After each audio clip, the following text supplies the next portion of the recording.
College and professional sports are more popular than ever, and that means that youth sports are taking on a higher profile as well, sometimes for all the wrong reasons. Sociology professor and author Rick Eckstein discusses some of the downsides of youth sports in his latest book, How College Athletics Are Hurting Girls' Sports: The Pay-to-Play Pipeline. He sat down this summer with correspondent Khalil Ekulona to discuss his findings. Rick Eckstein, author and professor at Villanova University, thank you for stopping by New Mexico PBS Studios. Pleasure to be here. Thank you, Khalil. So tell me, what sparked your interest in researching youth sports? Well, a couple things. Mostly as a college professor teaching students who are roughly 18 to 21, I noticed over the years more and more of them were coming to class on crutches. They were coming to class with concussion headbands, and they tended to be the athletes. And they tended to be the female athletes. So that got me interested in what was going on, and there seemed to be a massive increase, just anecdotally, in my experience, of young women especially having these overuse injuries. As a youth sports coach myself, I got to see firsthand the lure of doing things that weren't necessarily in the best interest of people physically or mentally, but just the idea that somehow specializing in a sport and playing it year-round would lead to a coveted college scholarship. And I wanted to see what the reality was about that. Okay, well, your book, it focuses on pay-to-play youth sports. What does that mean? It means that if you want to participate in the youth sports system, and especially if you have some notion of getting yourself a college scholarship or an admissions advantage to an elite university, you have to get involved in this commercial enterprise that is geared around what we call showcase tournaments.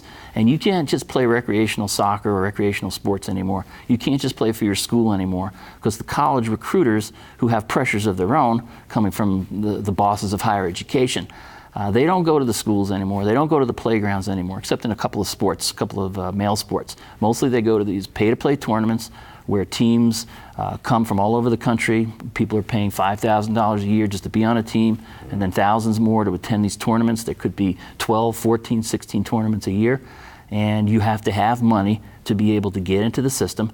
And so people who can't, and what few scholarships are out there, they don't have access to them. Well, how did all this get started?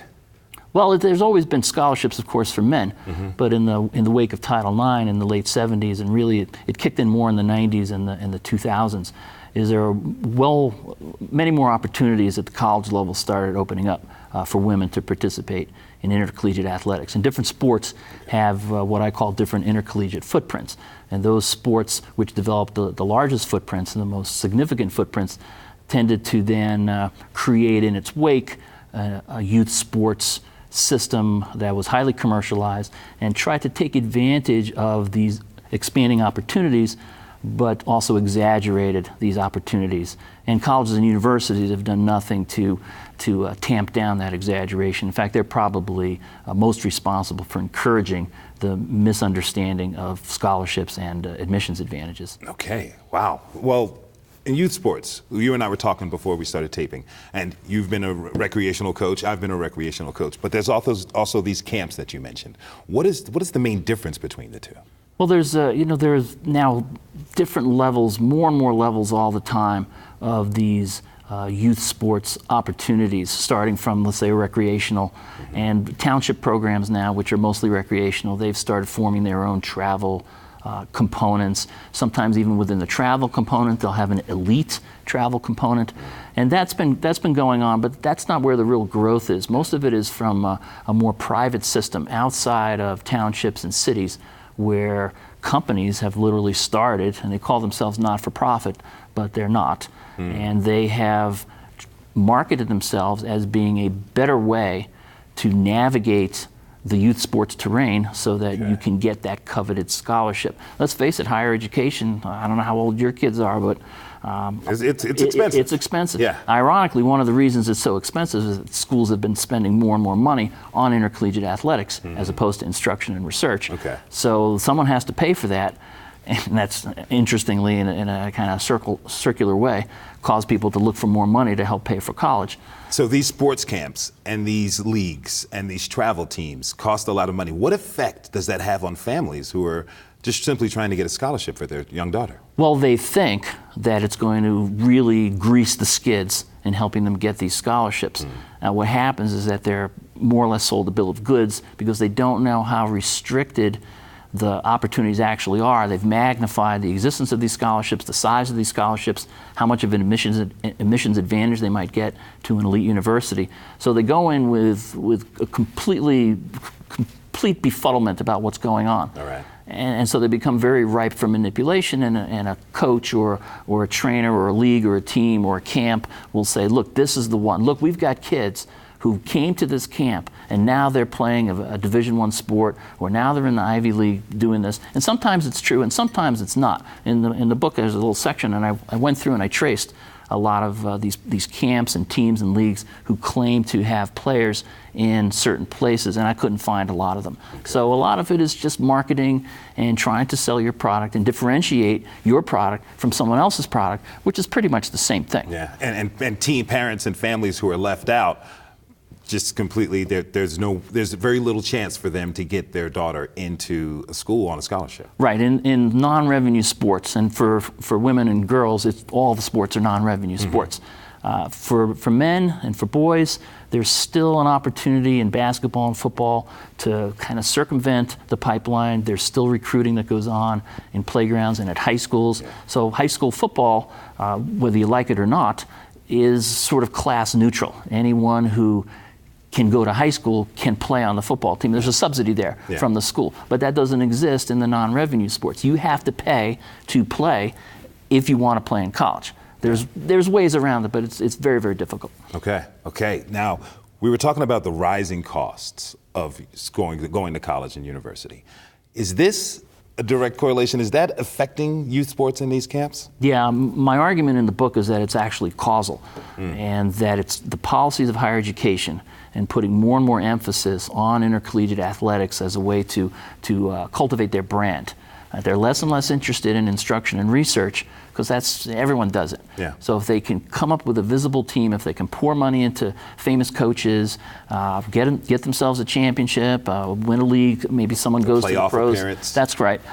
They think that that's going to propel them into some next level of higher education, where professors will flock there, students will flock there, money will flock there. They really believe this. Now, there's no empirical evidence to support it, but it is the conventional wisdom in higher education that using sports, highly visible sports, is the way to best market and promote your brand. I understand. I remember watching the NCAA tournament as a young high school student and being interested in some of the schools that were locally close by but were succeeding. So let me ask you another question.